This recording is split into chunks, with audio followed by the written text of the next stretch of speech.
ನಾನು Rikesh friend sir. Reels ಬರೋಕ್ಕಿಂತ ಮುಂಚೆ ಚೆನ್ನಾಗೇ ಇದ್ದ, ಎಲ್ಲರ ಜೊತೆ ಮಾತಾಡ್ತಿದ್ದ, ಆಟ ಆಡ್ತಿದ್ದ. ಆದರೆ ರೀಲ್ಸ್ ಬಂದಮೇಲೆ ನಾನು ರಿಕೇಶ್ 2020ರಿಂದ ನಾನು ರೀಲ್ಸ್ ನೋಡ್ತಿದ್ದೆ.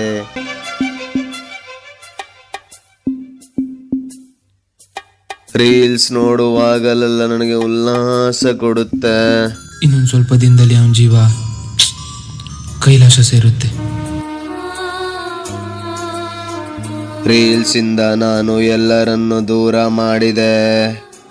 ಕೊನೆಗೆ ಅವನಿಂದ ಅವನ್ನೇ ದೂರ ಮಾಡ್ತು. ಯಾರೋ ಯಾರೋ ಗೀಚಿ ಹೋ.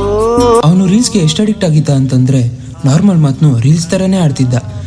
ಇತ್ಲು ಕಡೆ ಹೋಗ್ಬಾರೋ ಅಂತಂದ್ರೆ ಇತ್ತಲಕ ಕರಿಬೇಡ ಮಾವ ಅಂತಿದ್ದ.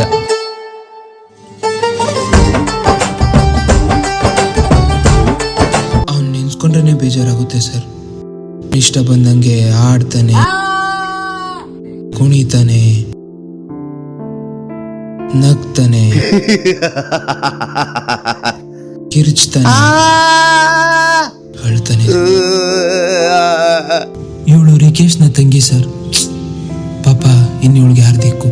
ನಾನು ಹೇಳಕ್ ಇಷ್ಟಪಡೋದೇನಂತಂದ್ರೆ, ರೀಲ್ಸಿಂದ ನಿಮ್ಮನ್ನ ನಿಮ್ಮವ್ರನ್ನ ಕಾಪಾಡ್ಕೊಳ್ಳಿ. ಯಾರು ರಿಕೇಶ್ ಥರ ಆಗಕ್ಕೆ ಹೋಗ್ಬೇಡಿ.